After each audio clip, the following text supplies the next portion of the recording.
मानवतेचा अविश्वास सैतानाला सामर्थ्य देतो. आमचा अविश्वासच त्याला आज सत्तेत ठेवतो. जेव्हा आपण त्याचे खोटे ऐकतो आणि देवाच्या म्हणण्यापेक्षा त्याच्या म्हणण्यावर कार्य करतो, तेव्हा आपण आपल्यावर आणि पृथ्वीवर त्याचे राज्य ठेवतो. काय आम्ही अविश्वासाला कवटाळणारे आहोत?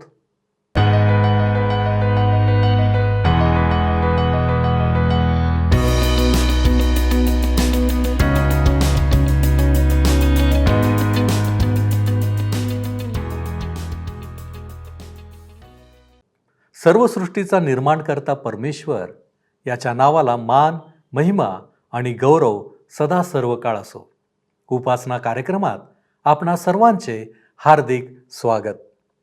प्रियानो, देवाची स्तुती असो की आपण योहानकृत शुभवर्तमान याचे अध्ययन पूर्ण करू शकलो आहोत.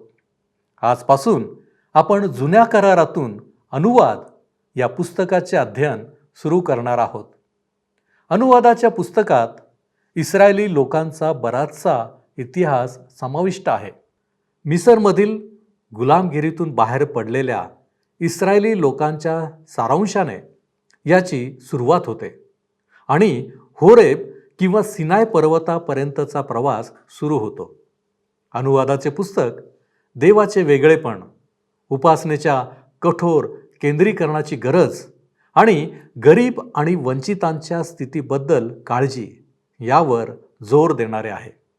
निश्चितच या पुस्तकाचा अभ्यास आमच्यासाठी एक पर्वणी ठरणार आहे. तर मग चला प्रियानो, जास्त वेळ न दवडता आपण आपल्या अध्ययनाची सुरुवात करूया. श्रोत्यांनो, आज आम्ही जुन्या करारातील एका नवीन पुस्तकाचं अध्ययन सुरू करीत आहोत आणि हे पुस्तक म्हणजे अनुवादाचे पुस्तक. अनुवादाचे पुस्तक हे जुन्या करारातील 5वे पुस्तक आहे आणि ह्या पुस्तकाचा आम्ही आज परिचय करून घेणार आहोत आणि नंतर पहिल्या अध्यायाची काही वचने अभ्यासणार आहोत. मी आपणाला सुरुवातीलाच स्मरण करून देऊ इच्छिते श्रोत्यांनो की हे ग्रंथ पंचकातील अखेरचे पुस्तक आहे. पवित्र शास्त्र बायबलमधील पहिली 5 पुस्तके मोशेने लिहिलेली आहेत आणि त्यांना ग्रंथ पंचक म्हणजेच 5 पुस्तके असे म्हणण्यात येते. ही पुस्तके आहेत उत्पत्ती, निर्गम, लेव्य, गणना आणि अनुवाद. आता ड्यूटेरो हे जे शीर्षक आहे, ह्या शब्दाचा अर्थ आहे 2 किंवा दुसरा आणि नोमिऑन म्हणजे नियम किंवा कायदा. म्हणून अनुवाद म्हणजे दुसरे नियमशास्त्र. हे स्मरण पुस्तक आहे. यावरून नियमशास्त्राचा पुनरुच्चार केला गेला आहे असे स्पष्ट दिसते. देवाने लोकांसाठी काय काय केले त्याचे त्यांना स्मरण व्हावे, त्यांनी ते स्मरणात ठेवावे आणि वचनदत्त देशात गेल्यावर देवाची सेवा करण्यासाठी लोकांनी काय करावे हे त्यांना समजावे, या हेतूने मोशेने हे सर्व पुन्हा त्यांना सांगितले. हे सिंहावलोकनापेक्षा अधिक आहे. जसे आम्ही पवित्र शास्त्रात आधीच पाहिले श्रोत्यांनो की नियमशास्त्र पुन्हा देण्याचे हे एक दुसरे उदाहरण आहे. देवाचा आत्मा एका विशिष्ट पद्धतीने रूपरेषा सांगून नंतर पुन्हा पहिल्या मुद्द्यावर परत येऊन एका विशिष्ट भागावर किंवा मुद्द्यावर कसा जोर देतो हे ह्या ठिकाणी आम्हाला आढळते. 4 इब्री भाषेतील शीर्षक अनुवादाच्या पुस्तकासाठी देण्यात आलेले आहेत.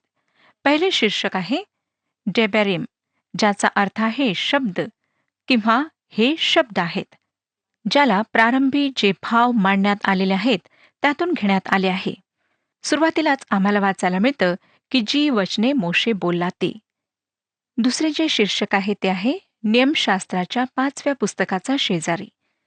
तिसरे दोषारोपाचे पुस्तक आणि चौथे नियमशास्त्राला पुन्हाने पुन्हा सांगणे. आता ह्या पुस्तकाचा जो विषय आहे तो आम्ही पाहणार आहोत. श्रोत्यांनो, ह्याचा विषय कदाचित आपणाला आश्चर्यचकित करेल. सगळ्यात मोठा विषय आहे प्रेम आणि आज्ञापालन. कदाचित आपणाला हे कळले नसेल की पवित्र शास्त्रात देवाच्या प्रेमाविषयी फार आधीच सांगण्यात आलेले होते, परंतु प्रेम हा शब्द 22 वेळा नमूद करण्यात आलेला आहे. प्रभू येशू ख्रिस्ताने जेव्हा म्हटले की जर तुम्ही माझ्यावर प्रेम करता तर माझ्या आज्ञा पाळा, तेव्हा तो काही नवीन देण्याचा प्रयत्न करीत नव्हता. अनुवाद आम्हाला शिकवते की आज्ञापालन हे देवाच्या प्रेमाला मानवाने दिलेला प्रतिसाद होय. हे शुभवर्तमान नाही, परंतु त्याचे एक महान विधान ह्या ठिकाणी करण्यात आलेले आहे. आणि एक गोष्ट समजून घेऊया श्रोत्यानो, की नियमशास्त्र चांगले आहे. जरी मी ह्या वास्तविकतेवर अधिक जोर देते की परमेश्वर आम्हाला नियमशास्त्राद्वारे वाचू शकत नाही, तेव्हा याचा अर्थ असा मुळीच नाही की नियमशास्त्र चांगले नाही. अर्थातच नियमशास्त्र चांगले आहे. आपणास माहीत का की समस्या कुठे आहे? समस्या तुमच्या आणि माझ्या सोबत आहे, म्हणून देवाने आम्हाला फक्त त्याच्या कृपेनेच वाचवायला हवे. ह्या पुस्तकाचा लेखक मोशे आहे. मोशेला देवाची ओळख होती. त्याने समोरासमोर देवाशी बोलणे सुद्धा केले होते. स्तोत्रकर्ता 103 स्तोत्र आणि 7व्या वचनात म्हणतो, त्याने आपले मार्ग मोशेला आणि आपली कृत्ये इस्रायलाच्या वंशजांना विदित केली. इस्रायलांनी देवाच्या महान कार्याला पाहिले होते, परंतु ते देवाला ओळखीत नव्हते. मोशेला देवाचे मार्ग माहीत होते. अनुवाद हे अरण्यातील 40 वर्षाच्या अनुभवाचा आणि जे ज्ञान त्याला त्यातून प्राप्त झाले त्या ज्ञानाचा परिणाम होय. मोशेच्या मृत्यूविषयी ज्या भागात सांगण्यात आलेले आहे तो अनुवादाचे पुस्तक 34 अध्याय 5 ते 12 वचने बहुधा येहोशूने लिहिला असावा आणि यहोशुवाच्या पुस्तकातून तो घेण्यात आलेला आहे. जेव्हा यहोशुवाचे पुस्तक लिहिण्यात आले तेव्हा त्याला ग्रंथ पंचाच्या गुंडाळीवर लिहिण्यात आले आणि ज्याद्वारे ग्रंथ षष्ठ तयार झाले. अनुवादाचे पुस्तक कोणी लिहिले ह्याविषयी टीकाकारांनी आव्हान केले. जी सगळ्यात मूळ टीका होती ती ही की मोशेच्या दिवसात लिखाणाचा शोध लागलेला नव्हता आणि त्यामुळे हे पुस्तक मोशेने लिहिले नाही असा त्यांचा दावा होता. परंतु श्रोत्यानो, त्यांचे हे मत खोडल्या गेले. जेव्हा हा शोध लागला की मोशेच्या आधीपासून लिखाणकाम सुरू झाले. तसेच टीकाकारांनी हे सुद्धा मत मांडले की ह्या पुस्तकाचा उद्देश याजकत्वाचे गौरव करण्याचा आहे. याजकत्व किंवा एरुशलेम ह्या शब्दांचा उल्लेख सुद्धा आम्हाला ह्या पुस्तकात आढळत नाही. आता ह्या पुस्तकाचा आपण उद्देश पाहूया. अनुवादाचे पुस्तक नवीन पिढीला देण्यात आले, जी सिनाय पर्वतावरील अनुभवाविषयी जाणत नव्हते. नवीन पिढी यार्देन नदीच्या पूर्वेकडे आली व वचनदत्त देशात प्रवेश करण्याला 1 महिना अवकाश होता. मिसर देश सोडून निघाल्यानंतर जे वृद्ध होते, अधिक वयाचे होते, ते मार्गात मरण पावले. त्यांची हाडे त्या अरण्यातल्या जमिनीत गाडल्या गेलीत. त्यांच्या अविश्वासामुळे आणि आज्ञा उल्लंघनामुळे हे सर्व काही घडले होते. श्रोत्यानो, त्यांनी देवाचे नियमशास्त्र मोडले. देवाच्या आज्ञा त्यांनी पाळल्या नाहीत. ते देवावर विश्वास ठेवण्यामध्ये अपयशी ठरले. श्रोत्यानो, लक्षात घ्या की अविश्वास पाप आहे. देहामुळे नियमशास्त्र दुर्बळ ठरले. देहाची चूक होती आणि आज सुद्धा आहे. हेच कारण आहे की देवबाप अगदी वेगळ्या आधारावर आमचे तारण करतो. नवीन पिढी वयाने मोठी झाली होती व नियमशास्त्राचे स्पष्टीकरण 38 वर्षाच्या अरण्यातील अनुभवाच्या प्रकाशात आता त्यांच्यासाठी करणे आवश्यक होते. नवीन समस्या निर्माण झाल्या होत्या, ज्यांना नियमशास्त्रात विशेषे करून नमूद करण्यात आले नव्हते. परमेश्वर त्याच्या लोकांना हे सुद्धा सांगतो की त्यांनी त्यांच्या लेकरांना नियमशास्त्र निरंतर शिकवावे. आज आम्ही ह्यामध्ये अपयशी ठरलो आहोत. आम्ही शाळेला, मंडळीला, समाजाला दोष देतो, पण मुख्य समस्या आमच्या स्वतःच्या घरात असते. आमच्या घरांमध्ये, आमच्या कुटुंबांमध्ये देवाचे वचन लेकरांना शिकवल्या जात नाही. श्रोत्यानो, कदाचित आपण सुद्धा माझ्यासोबत सहमत व्हाल की आम्ही ज्या प्रकारे परमेश्वराच्या वचनाचे शिकवण आमच्या लेकरांना द्यायला हवे तसे आम्ही देत नाही आणि त्यामुळेच आज आमची लेकरे देवापासून दूर आणि दूर जात आहेत. जे लोक आपल्या लेकरांना देवाच्या वचनाचे शिक्षण देतात त्यांची मी सराहना करते आणि त्यांचं अभिनंदन करते. मी आपणाला उत्तेजना देऊ इच्छिते, उत्साहित करू इच्छिते की आपण आपल्या लेकरांना हे शिक्षण प्रतिदिवशी आणि निरंतर देत राहा. मोशे ह्या नवीन पिढीला देवाकडून मिळालेल्या शेवटल्या सूचना मृत्यूद्वारे तो ह्या राष्ट्रापासून अलग होण्यापूर्वी देत आहे. अरण्यातील अनुभव, नियमशास्त्रातील काही गोष्टींवर अधिक भर देऊन वचनदत्त देशासंबंधाने परमेश्वराने केलेला करार व त्याच्या प्रकाशात त्याचे भविष्य काय असणार हे तो त्यांना सांगत आहे. ह्या पुस्तकात आम्हाला दिसेल श्रोत्यानो की मोशेचे नियमशास्त्र फक्त लोकांनाच नाही तर त्या भूमीला सुद्धा देण्यात आले होते. शेवटी मोशे त्यांना नवीन गीत शिकवतो. 12 वंशांना तो आशीर्वाद देतो आणि मृत्यूसाठी तयार होतो. मोशेसाठी शोक करण्याद्वारे ह्या पुस्तकाचा शेवट होताना आम्हाला आढळेल. आता आपण अनुवादाचे पुस्तक पहिल्या अध्यायाला पाहूया. ह्या अध्यायामध्ये कादेश बर्न्या येथे मिळालेले अपयश आम्हाला पाहायला मिळते. इस्रायलांच्या प्रवासाचे अवलोकन करून काय घडले हे मोशे त्यांना सांगत आहे. त्या पिढीतील सर्व लोक मृत्यू पावले होते. फक्त कालेब आणि यहोशुवा सोडून बाकी सर्व ह्या जगातून निघून गेले होते.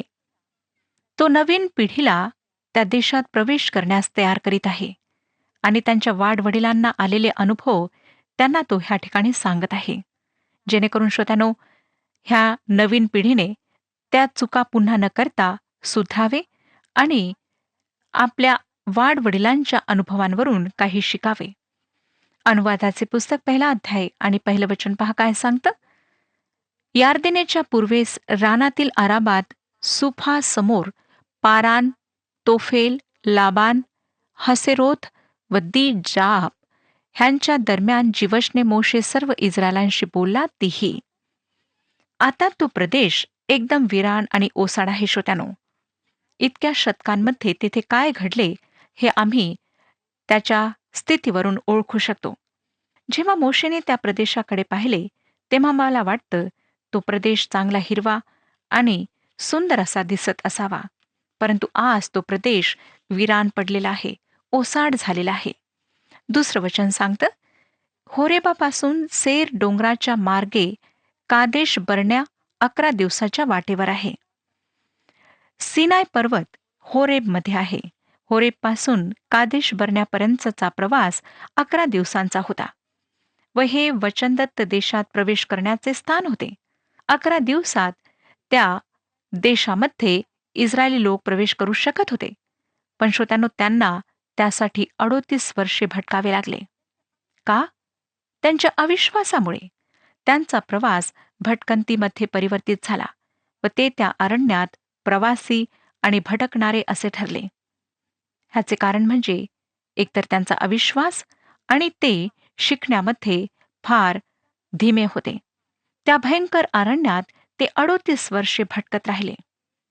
श्रोत्यानो, पुष्कळदा आम्ही सुद्धा शिकण्यामध्ये इतके धीमे होतो, इतक्या हळुवारपणे आम्ही शिकतो की ज्या गोष्टी परमेश्वर आम्हाला लवकर शिकू इच्छितो त्या शिकण्यामध्ये आम्ही आमचे सर्व आयुष्य गमावून बसतो. तिसरं वचन सांगतं, 40व्या वर्षाच्या 11व्या महिन्याच्या प्रतिपदेस जे काही इस्रायल लोकांना सांगावे म्हणून परमेश्वराने मोशेला आज्ञा केली होती त्याप्रमाणे त्याने हे सर्व त्यांना सांगितले. त्यांच्या भटकण्याच्या शेवटच्या काळात मोशे त्याचे पहिले भाषण त्यांना देत आहे. अर्थातच त्याचे शब्द प्रथम मौखिक रूपाने देण्यात आलेत, नंतर लिखित रूपात. टीकाकारांनी ह्यामध्ये सुद्धा चूक शोधण्याचा प्रयत्न केला. त्यांचे म्हणणे होते की त्यावेळी लिखाणाचा शोध लागला नव्हता. परंतु श्रोत्यानो, आता बऱ्याचशा शोधानंतर हे स्पष्ट झाले आहे की मोशेच्या आधीच्या काळापासून लिखाण अस्तित्वात होते.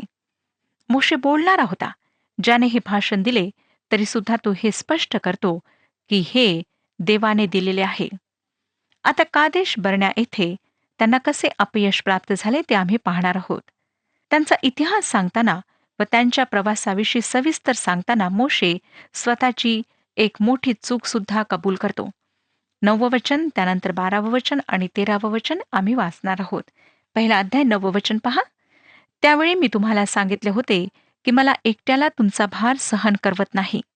नंतर 12वे वचन, तुमची दगदग, तुमचा भार व तुमची भांडणे मी एकटा कोठवर सोसू? म्हणून तुम्ही आपापल्या वंशातून बुद्धिमान, समजदार व अनुभवी पुरुष निवडा, म्हणजे मी त्यांना तुमचे प्रमुख नेमतो.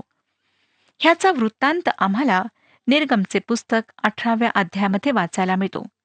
मोशे उत्तेजित झाला, त्याचा जळफळाट झाला आणि तो थकला. त्याला वाटले की त्याने एकट्याने इस्रायलांचे ओझे वाहिले. परमेश्वराने त्याला वडील जनांची नियुक्ती करण्याची परवानगी दिली म्हणून 70 लोकांची कमिटी नेमण्यात आली. हीच नंतर श्रोत्यानो सनेद्रीन किंवा न्यायसभा ठरली. ती न्यायसभा जिने ख्रिस्ताला अनेक वर्षांनंतर मरण्यासाठी सोपवले. मोशे त्या विफलतेमध्ये ह्या वास्तविकतेला विसरून गेला होता की परमेश्वर इस्रायलांना नेत आहे. त्यांचे सर्व काही तो सहन करीत आहे. मोशे परमेश्वराने नियुक्त केलेला पुढारी जरूर होता. त्याला एखाद्या सभेची किंवा कमिटीची आवश्यकता नव्हती. परंतु मोशेने एक चूक केली व तिचा उल्लेख तो ह्या ठिकाणी करीत आहे. बरेच कमी लोक आहेत जे स्वतःच्या चुका कबूल करतात किंवा सांगतात. आम्हाला सुद्धा श्रोत्यानो स्वतःची चूक पदरी घेणे फार कठीण जाते. मोशे मात्र सांगत आहे, तो म्हणतो की ते ऐकायला फार चांगले वाटले परंतु कामी आले नाही. त्यामुळे फार अडचण निर्माण झाली. मंडळ्यासुद्धा जेव्हा देवाचे सेवक देवाचे वचन अगदी स्पष्टपणे सांगतात तेव्हा सभेच्या लोकांना त्यांना सहकार्य देणे आवश्यक असते. नाहीतर श्रोत्यांनो अशा सेवकांना सेवा करणे कठीण जाते. मी तर असं म्हणेन की जे लोक देवाच्या सेवकांना सहकार्य देऊ शकत नाहीत त्यांनी मंडळीला सोडून निघून जायला हवे. कारण असेच लोक बहुधा मंडळांमध्ये गडबड करतात आणि मंडळांमध्ये फूट पाडतात. देवाच्या सेवकांना बदनाम करण्याचा प्रयत्न करतात. अशा लोकांनी एकतर चूप राहावे किंवा निघून जावे. जे लोक देवाच्या सेवकांना सहकार्य देऊ शकत नाहीत त्यांनी दुसऱ्या गोष्टींमध्ये सुद्धा भाग घेऊ नये. ज्या अरण्यातून हे गेलेत त्याविषयीचे मोशेचे मत आपण जाऊन घेऊ इच्छिता का? 19 वचन पहा काय सांगतं. मग आपण होरेबाहून कूच करून आपला देव परमेश्वर ह्याच्या आज्ञेनुसार जे मोठे व भयानक रान अमोऱ्यांच्या पहाडी प्रदेशाकडे जाताना तुम्हाला लागले ते सर्व ओलांडून कादेश बर्ण्यापर्यंत पोहोचलो. मी त्याचे शब्द ह्या बाबतीत घेईन कारण तो तेथे होता. ते फार महान व भयंकर दोन्ही होते. तो त्या रानाबद्दल म्हणतो की ते मोठे आणि भयानक रान असे होते. ज्या रस्त्याने ते जात होते तो रस्ता काही चांगला नव्हता श्रोत्यानो. दुसरीची एक चूक मोशे ह्या ठिकाणी कबूल करीत आहे ती म्हणजे कादेश बर्ण्या येथे त्याने घेतलेला निर्णय. ही लोकांची चूक होती खरे पाहता. पुन्हा ही समस्या कमिटी किंवा एखाद्या सभेची असण्याची आहे. 22 ते 23 वचने पहा. तेव्हा तुम्ही सगळे माझ्याकडे येऊन म्हणाला, आम्ही माणसे पुढे पाठवितो म्हणजे ती त्या देशाची माहिती मिळवून कोणत्या मार्गाने आम्हाला जावे लागेल व कोणकोणती नगरे लागतील ह्यांची आम्हाला खबर आणतील. ही गोष्ट मला पसंत पडली म्हणून प्रत्येक वंशामागे एक अशी तुमच्यातली 12 माणसे मी निवडून काढली. परमेश्वराने त्यांना सांगितले होते की तो देश दुधामधाचा प्रवाह असणारा देश आहे. तेथे बलाढ्य लोक अवश्य होते.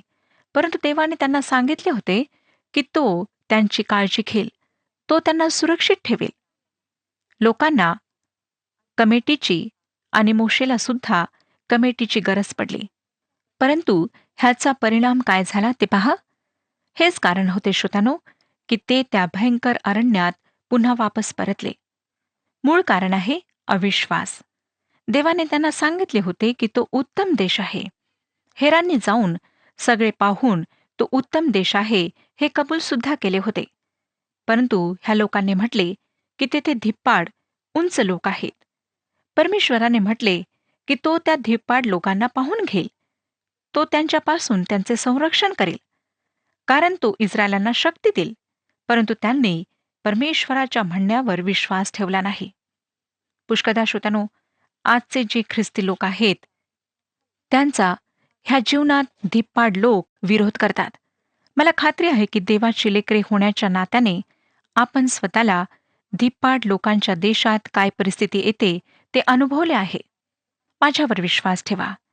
आपण स्वतः कमी ताकदवान असताना बलशाली लोकांना कसे हाताळावे हे समजणे फार कठीण जाते.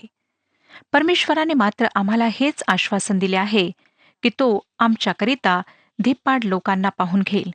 तोच आमचे संरक्षण करेल. तोच सर्व परिस्थितीमध्ये आम्हाला सांभाळेल. हे माहीत करून घेणे एक विलक्षण गोष्ट आहे. बाहेरून आमची जी परिस्थिती आहे ती आमची खरी समस्या नाही, परंतु आतून जी परिस्थिती आहे, आमच्या अंतःकरणातील जो अविश्वास आहे, तो आमच्या समस्याचे कारण आहे. आता परमेश्वर त्यांना हे स्पष्ट करतो की संपूर्ण पिढी जी कादेश बरण्याला आली आणि अविश्वासामुळे मागे फिरली, ती मरेल. जुन्या पिढीतून फक्त 2 लोकांना वचनदत्त देशात प्रवेश करण्याची परवानगी परमेश्वराने दिली आणि ते दोघे म्हणजे यहोशुवा आणि कालेब. श्रोत्यानो, आज परमेश्वर आम्हाला ह्याद्वारे शिकवत आहे की आम्ही परमेश्वरावर पूर्ण विश्वास ठेवावा. पुष्कळदा श्रोत्यानो, आमच्या अविश्वासामुळे आम्हाला परमेश्वराचे आशीर्वाद प्राप्त होत नाहीत. आमच्या प्रार्थना तो ऐकत नाही. पुष्कळदा आमच्या जीवनात आम्हाला जे आत्मिक आशीर्वाद तो देऊ इच्छितो, ते आम्ही प्राप्त करून घेऊ शकत नाही. आज आम्ही परमेश्वराजवळ प्रार्थना करूया की प्रभू, तू आम्हाला आमच्या अविश्वासापासून आज सोडव आणि आम्हाला विश्वासाने भरपूर कर. तुझ्यावर पूर्णपणे विसंबून राहण्याकरिता तू आमची मदत कर. आणि जर श्रोत्यानो, आम्ही पूर्ण विश्वासाने त्याच्यावर पूर्ण भरोसा ठेवून आमचे पुढचे जीवन जगू, तर नक्कीच तो आम्हाला आत्मिक आशीर्वादांनी भरपूर करील. परमेश्वर आपणा सर्वांस आशीर्वाद देव आणि ह्या विषयात आपले मार्गदर्शन करो. प्रियांनो, देवाकडे आमच्यासाठी योजना आहेत. तो आम्हाला घडवू इच्छितो, आम्हाला योग्य मार्गावर आणू इच्छितो. त्यासाठी तो सर्व परिस्थितीत आमच्याबरोबर असतो. आजच्या अध्ययनातून आपण पाहिले आहे की नियमशास्त्राच्या शिक्षणाची गरज आहे. नवीन पिढीला देवाबद्दल माहीत होणे आवश्यक आहे, परंतु त्यासाठी विश्वासाची आणि दृढ विश्वासाची आवश्यकता आहे.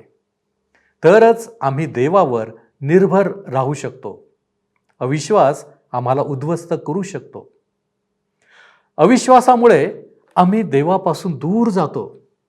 म्हणूनच या सर्व गोष्टी लक्षात ठेवण्याचा प्रयत्न करीत असताना आपण आत्मपरीक्षण करूया. आमचे अशक्तपण जाणून घेऊया. आपण प्रार्थना करू. प्रभूजी, आम्ही तुझ्या चरणापाशी आलेलो आहोत. आम्ही पाहिलं की अविश्वास कसा आमचं जीवन उद्ध्वस्त करू शकतो, आणि विश्वास जर आम्ही ठेवतो, तुझ्यावर ठेवतो, तर निश्चितपणे आमचं जीवन हे सही सलामत राहतं. होय प्रभूजी, इस्रायलांच्या इतिहासाकडे ज्यावेळेस आम्ही पाहतो, त्यावेळेस या सर्व गोष्टींची जाणीव तू आम्हाला करून दिलेली आहेस, हे आम्हाला समजून आलेलं आहे. प्रभूजी, आज आम्ही तुला विनंती करतो बापा, आम्हाला तू दृढ विश्वासी बनव. प्रभू परमेश्वर दे बापा, आमच्या जीवनामध्ये तू कार्य कर. आणि प्रभूजी, आमचं जीवन हे बदललेलं असावं, कारण आमचं जीवन हे तुझ्या मार्गाने तू सांगितल्याप्रमाणे आचरण करणारं असावं. यासाठी तू आम्हाला सहाय्य कर. होय प्रभूजी, आम्हाला याची नितांत गरज आहे. आणि म्हणूनच प्रभूजी, आज आम्ही तुला हाक मारतो, अब्बा आणि बापा असं तुला म्हणतो, आणि तुला विनंती करतो, तू आमच्या जीवनामध्ये कार्य कर. आमच्यामधील अविश्वास तू काढून टाक. आणि प्रभूजी, आम्ही तुझ्यामध्ये अधिक दृढ होण्यासाठी तयार असावं. आमच्या अंतःकरणातलं कठीणपण तू काढून टाकावं. म्हणून आम्ही स्वतःला तुझ्या हाती सोपवितो. तू आमचा स्वीकार कर. तो आम्हाला आशीर्वादित कर. तारणारा प्रभू येशू ख्रिस्त याच्या गोड आणि गौरवी नावात ही प्रार्थना करतो, म्हणून तू ऐक. आमेन. विश्वासात स्थिरावलेले व अढळ राहा. प्रभू आपणास सहाय्य करो.